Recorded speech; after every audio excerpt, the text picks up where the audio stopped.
Welcome to the 12th episode of the Ackerschnacker, and this time is the second episode of our summer tour, in which we talk to partners from international defense innovation units.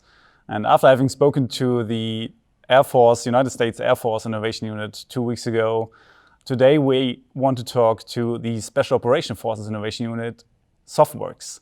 And with that, I welcome my guest, Tambrein Bates, who is the director of SOFWERX and has been working for them for the past 5 years, right from the start on. And for the next 30 minutes, he'll be open for our questions. Hey, good morning. How's everybody doing?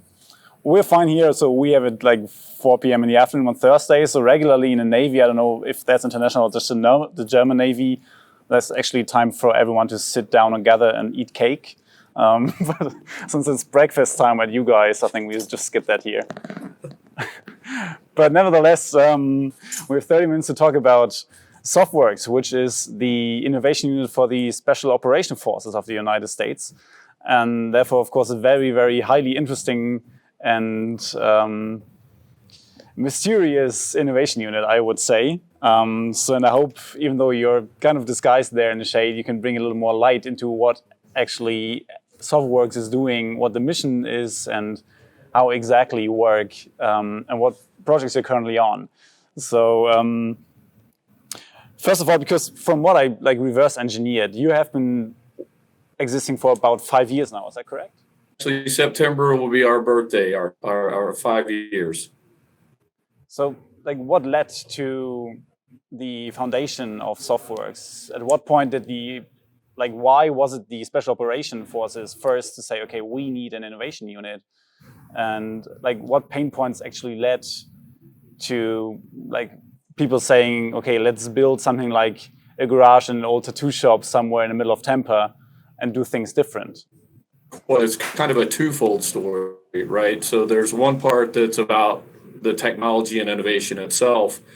And I think we warfighters need to maintain their ability to be on the cutting edge of technology, because that's certainly what our adversaries are doing. Yeah. But the part was that, particularly in the United States, in the 70s, the government actually held, most of the breadth and scope through their labs of all the innovation that was going on across the nation. And then you saw a start to change in the 80s and the 90s, where the commercial industry was actually starting to outstrip government labs as far as innovation was concerned. And so when you push that into the 2000s, and then you look at the actual budgets of the Department of Defense, when compared across industry, I mean, it was phenomenal. You're talking trillions of dollars in the commercial space, centered around innovation that the government was having a very hard time attracting and actually assimilating. And so that was the original goal of SOFWERX, which is the goal today, is to tap into those non-traditional markets and non-traditional technologies and actually get those into the hands of the warfighter in an accelerated fashion. But how do you do this in comparison to the standard linear acquisition processes that have been there before, as you just described them, who started to, get a little behind the actual R&D that is happening in the commercial sector? So where do you align in parallel to them, or maybe on top? How does it work?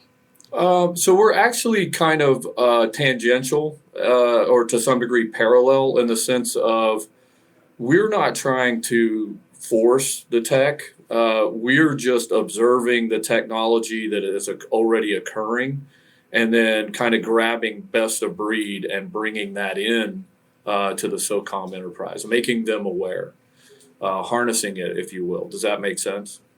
It does, yeah, it does. So if we go a little more into detail into all this. So on the one hand, how close do you work with SOCOM, which is, 5 miles away from where you are? How closely do you work with the operators to get to know about the pain points? Where do you get the input for your ideas and your projects from?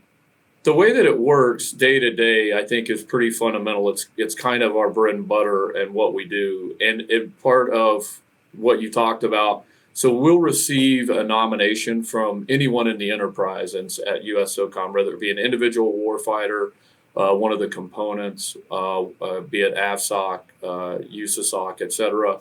And then also a lot of the J codes, or some of the program managers that sit inside the acquisition, technology, and logistics.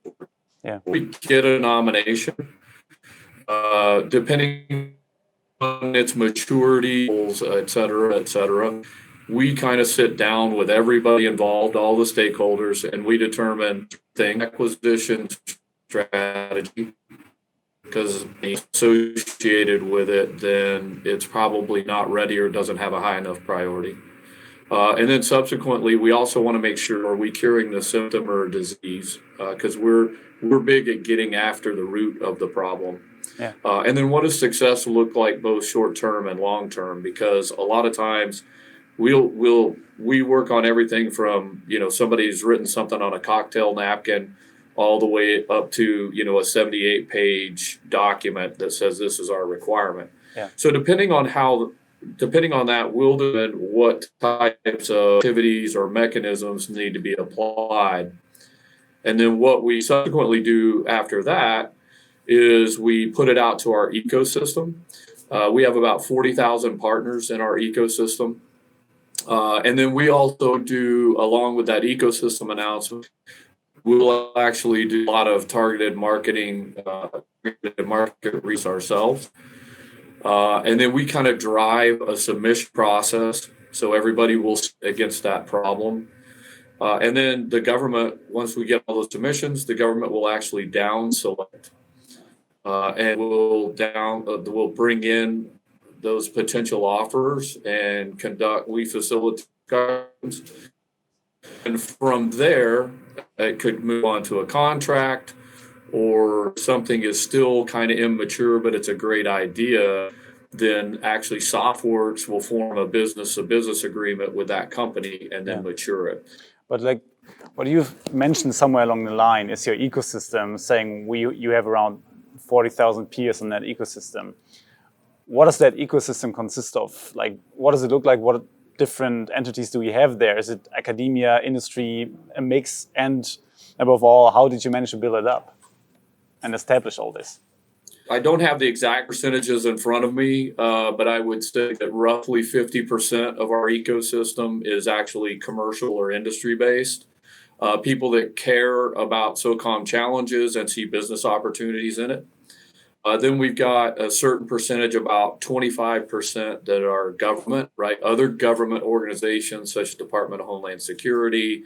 We've got obviously SOCOM involved, some of their components, sisters of that 25% makeup.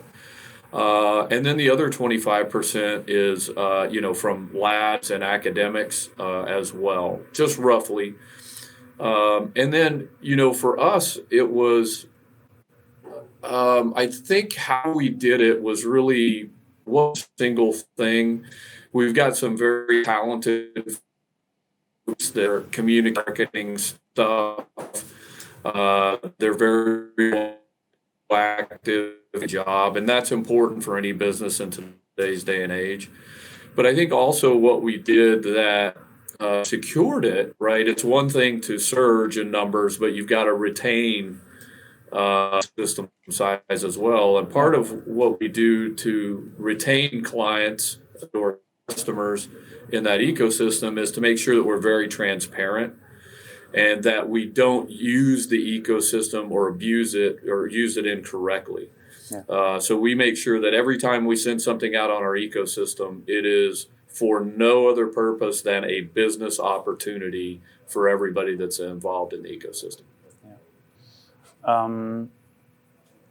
The business that you interact with, when you say, okay, well, they do always look at the business opportunities since you're transparent on this, but they are still aware that this is an innovation process, right, which can lead to something, but not as necessarily need to lead to something, right? Because this is something that we also discover. Of course, companies approach us because they see an entry point into a broad armed forces deployment of their equipment, where we say, okay, well, we of course look at it, but we can't, promise to just bring it all in the line, because we are just assessing actually what this technology in general brings us and not. So how's the expectation management working with you guys?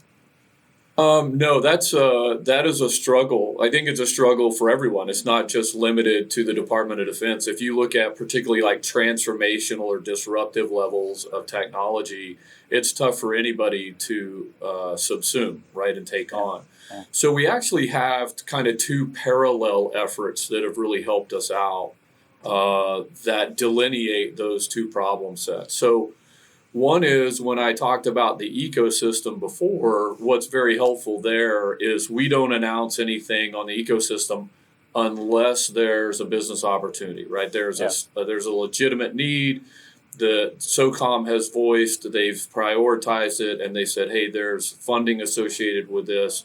We are going to go after this if we find something of value. So that's a specific demand signal that we send out to our ecosystem. The other thing that we do, we just started it, so it hasn't been going on that long, but for several months now, we've actually started a thing called Tech Tuesday. And the idea was, because it's so hard to get transformational technology in front of government stakeholders, we developed a mechanism where every Tuesday we bring in transformational companies or technologies or capabilities, and we put them in front of a very broad audience of government users. It's not just SOCOM, although they're our main focus. It's anybody in the government that wants to participate. They're able to dial in and hear the pitches. And it's non-obligational, right? Meaning you just get to come on virtually, make your pitch, share some slides, talk about the capability, answer some questions, and then the government stakeholder that's interested can potentially follow up online with them afterwards. So that's really been a very powerful venue for us, because it really helps still create an entry point for our government partners, but it's a kind of non-obligatory, right? Nobody's required to do anything. It's just a potential opportunity. Like the methods that you're having, you also do a lot of hackathons, for example, or prize challenges. What are your experiences with all this? Is this actually like leading to the results that you're aiming for before you start a challenge, for example? Because they are sort of open in their results, right? Right. So like after 5 years of conducting them, what are your experiences on this? So this is going to sound kind of harsh, but I tell everybody, don't do a hackathon. They're a complete waste of time. That's just been my experience. Yeah. The challenge with it is that there are some rare instances when if you're doing a very traditional hackathon where, it's ones and zeros, it's all digital, and you're developing an algorithm. There are instances where we've been successful with that, and it's actually transitioned. Yeah. But there's a tendency by everybody to say, oh, well, if it works in the digital domain, then it works for everything. And they try to do hackathons with actual hardware, and those are just a complete, we won't do them. Yeah. I think prize challenges work pretty well. We've had some pretty good success with them. But they're just one notch better than a hackathon. What really is very effective for us is our collaboration events, and then subsequent to that, assessment events. That's really the majority of the types of events that we do. Yeah. And we've had a great deal of success for them. I call them our bread and butter events. And I think those actually produce the most promising and lasting results. Okay.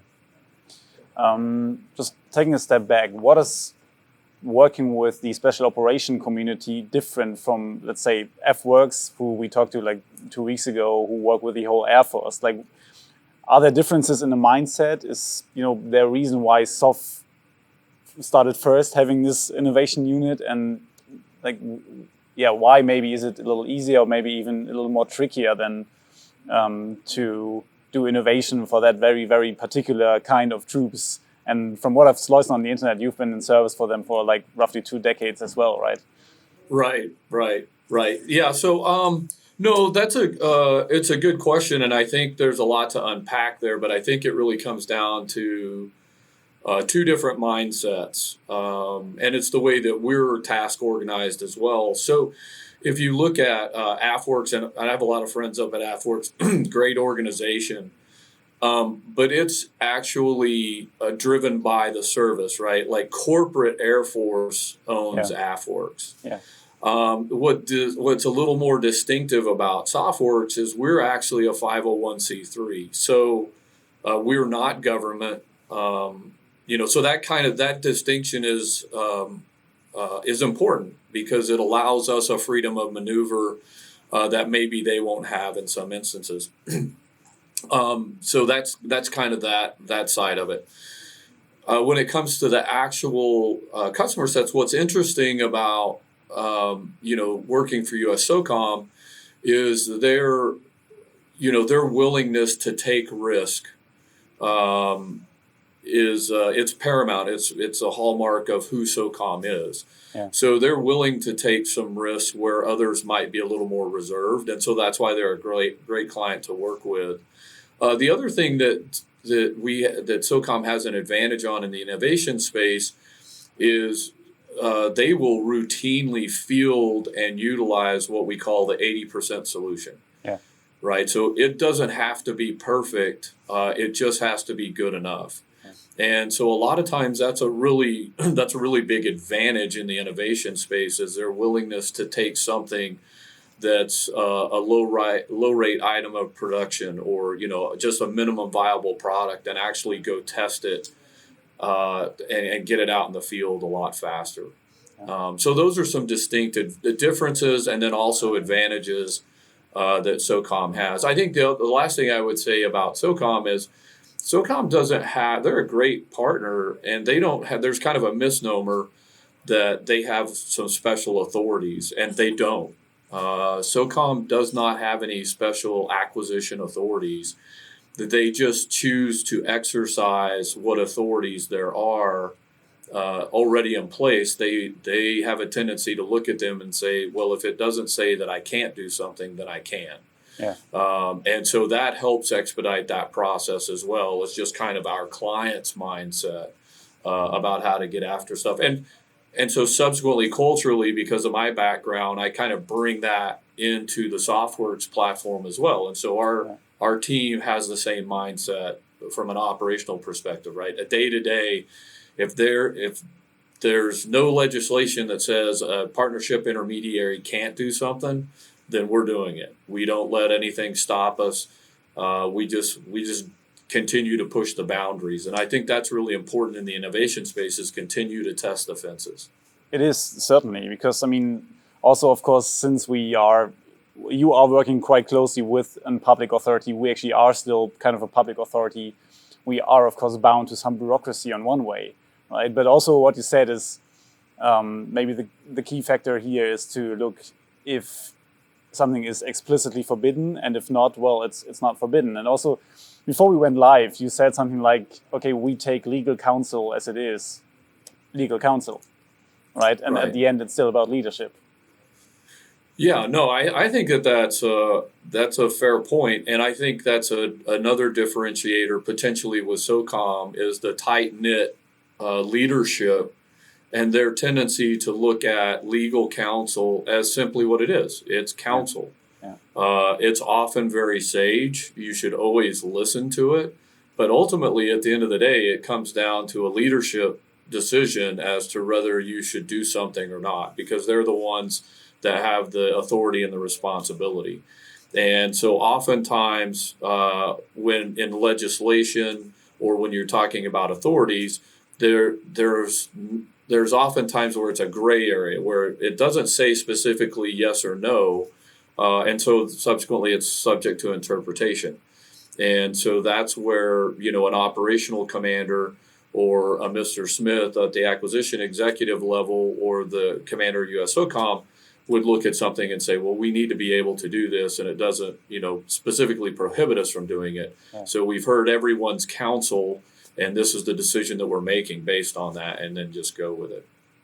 Is that because I read in the background on your mission banner there that one of your mission is to bring together divergent thought. So is that also part of your mission to sort of promote that kind of leadership style and working together, or is that already inherent in the SOF community? It's tough. I think if we were very honest about it, I think that divergent thought is different and difficult for everyone. The old adage, I often tell people that I've served for some great leaders, and bar none, every leadership book tells you to surround yourself with, different opinions. Yeah. But it really comes down to that leadership point of, did you actually listen to the different opinions? Yeah. You don't surround yourself with yes men is the big thing, but woe be unto the person that says no. And so I think divergent thought is certainly something that we're always trying to attract. And I kind of think of it in terms of, part of our mission is day to day is to bring in, to help really create, innovative capabilities for the warfighter by, bringing in non-traditional methods or new novel or provocative methods and techniques. And so a lot of that requires divergent thought. So we always are, part of our inclusionary note is that we bring in all of those divergent thinkers to kind of really challenge our assessments and assumptions, because we all have a tendency to live in our own little silos. And so I think bringing in those outside agitators is imperative to really, address, are you addressing the problem? Do you really understand the problem? And are there cheaper, solutions to that problem set? Not everything has to be $1 million program. A lot of times things can be solved with very low dollar commercial applications as well. Yeah. But you also do some rapid prototyping within your team, right? Correct. Yeah. So there's a couple of ways that we do the rapid prototypes. A lot of the rapid prototyping that we do is kind of by, with, and through others, meaning, I kind of explained how that process works for us. And then at the end of that, if the government still wants us to do a business agreement to mature a technology, then, obviously we'll do that agreement, and then we oversee the program, which is still, a rapid prototype, right? We're trying to get something from a very immature TRL 4 or 5 up to potentially a 7. So that's kind of the working by, with, and through others. And then there's another subset where we're actually physically doing the prototyping here in our own team, meaning our guys are actually the ones doing it. And so there is a portion of that. I'd probably say somewhere around 15-20% we're actually doing in-house. But because you said along also that what's special maybe also about the SOF community is that they actually take 80% solutions and work with them right away. How easy is it for you to implement like innovation techniques or little devices or like projects that you're working on roughly in general? How easy is it to implement them into the daily operational work of the warfighters? No, great question. And it is one of the, we call that the valley of death. Yeah.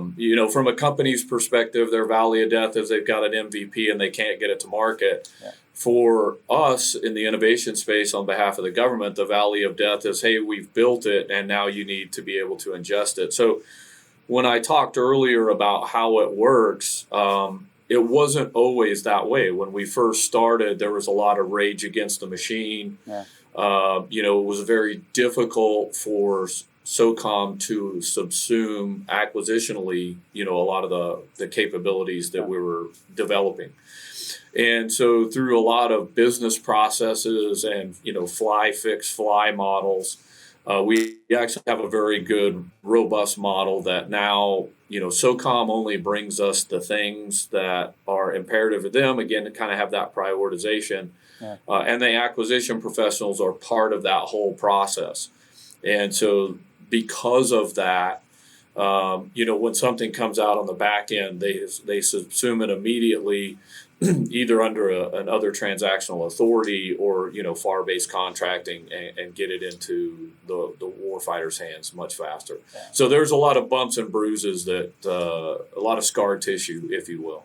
Yeah, but because we do have the same experiences here, like the same sort of valley of death. And of course, like all sides actually try to narrow it down, maybe one side more than the other one. But what I what I subsumed from your answer is that it was a learning process also over there with you guys, right? Yeah, it definitely was. I think the key for us was really establishing the business rules, or what I call the business rules. And it's a 10-page document. It has nothing to do with our formal agreement. Yeah. It's really the day-to-day business rules and the touch points that we have with our government counterparts that really solidified the process. Yeah. And that was born out of that spirit of contention, right? Everybody wanted the same thing.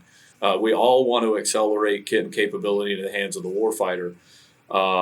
So we're not diametrically opposed in that aspect. It was just what's the best way to do that? And so those business rules really helped us get to that next level. Yeah. Like your staff in general, you said it's around 25 people, was that correct? 22. Yeah. Perfect. So how many of them actually do have the expertise from having had service within the Special Operation Forces or maybe like affiliates before? And like how necessary would you say this knowledge is to actually conduct all these projects? It's kind of interesting. It's just my leadership philosophy. There's only two of us that have prior SOF experience, myself and then our deputy, Tony Petgill. He served 35 years as a Green Beret and actually retired as the Sergeant Major for J3 at the SOCOM headquarters. So, of course, we're very sheep-dipped in everything SOCOM, but that's it. And so intentionally, when I set it up, I wanted, again, kind of back to that divergent thought. Yeah. I wanted to be surrounded by people who challenged my assumptions about what SOF needed or how best to procure it. And so I think that's really quite candidly been one of the keys to our success. Yeah. Plus, the other thing is if I'm surrounding myself with enablers that are going to help SOCOM, it also allows my team to say, hey, we're not the experts on what's needed operationally, right? I gave up my right to vote, several years ago. Yeah. And so then that enforces or forces my team to make sure that they have the stakeholder in the room, that they're actually talking to the operational elements and or their representatives and getting feedback from them directly and not just listening, to me and my thoughts on it. So I think that's been extremely important to diversify in that way. And then I would also say what's helped us just internally as a team is it's a business. So we've got office and business management functions. We've got events, comms, and marketing functions. Sure. Yeah. And so we also don't have a team of 30 engineers because quite frankly, everything from submarines to satellites is what we work on. And so no single group, particularly with only 22 people, can possibly have the expertise. And so really what I've surrounded myself with are stress reducers and problem solvers, because that's really all you need, is the guys that can quickly figure out what needs to occur and then make it happen. So our 30 minutes are almost over or roughly over. So I come to my last question, which is, from the past 5 years, what is or has been your favorite project you've been conducting? It's one that we've just actually started recently, and that's kind of a loaded question because there's a lot of them that are my favorites. We've had a lot of fun. You can name several, right? It's not just one. Yeah. No, we've actually had a pretty good run of some fun projects that I'm personally passionate about. But I think the biggest one is the one that we're really undertaking right now, and it's what we call Project Replay. And it's actually remotely piloting legacy aircraft. Mm-hmm. And so, ISR is a really big, a very important mission set, not just for SOF, but for, everyone across the spectrum, right? Especially even for your folks. And it's very expensive. And so, but we're reliant on it and we have to have it. So we're actually taking a legacy aircraft, one that you can find on a ramp now, nothing special about it, and remotely piloting it and quite frankly, putting autonomous hooks in it so that in the future, when society and the Department of Defense is ready for autonomy, we'll be that much further ahead and ready to go. And the real purpose of it was to really make it more affordable. ISR is very, very expensive. And a lot of it is because we buy, snowflake platforms, or we're just kind of held captive by, one industry partner that's kind of cornered the market. And so our goal was to just be able to go out and take any kind of legacy aircraft and with a little bit of work, create a remotely piloted or autonomous capability. So that one's the one that's kind of the most fun for me. Yeah, that sounds definitely like something that could be applicable for every forces around the world, because as you just said, we all have sort of the same limited capacities on ISR, but still have legacy systems standing around. So that's an interesting approach to fix this, certainly. But what would be the further steps in that project, for example? Do you have a challenge planned to get solutions in, or do you already have solutions that you're following? Yeah, we already have solutions. We're building it. So we've completed most of the feasibility studies. We've done some of the initial assessments, and so now we're doing the software modeling on it to make sure that the software systems are going to be effective. We have a high degree of confidence they will be. We're working with folks that were in the automobile autonomy industry that already have demonstrated the capability. I think our biggest hurdle is really dual engines. So we'll be tackling that in December. But I'm pretty confident that it's not going to be a failure. We're going to learn a lot from it. But I'm really excited about it. Yeah, certainly sounds exciting. Okay, perfect. Tambrein, so much for your time. I do have a couple of more questions on my list, but we've exceeded our 30 minutes already.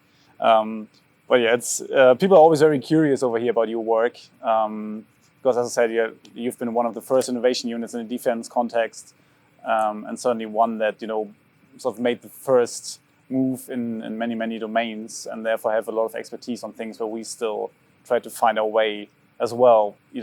Maybe in methods, maybe in tools, maybe in clusters of topics that we set for our projects.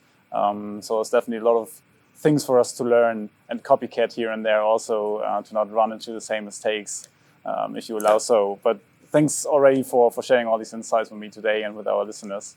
What a great opportunity for us. We thank you for thinking of us. It's always good to reach out, particularly internationally.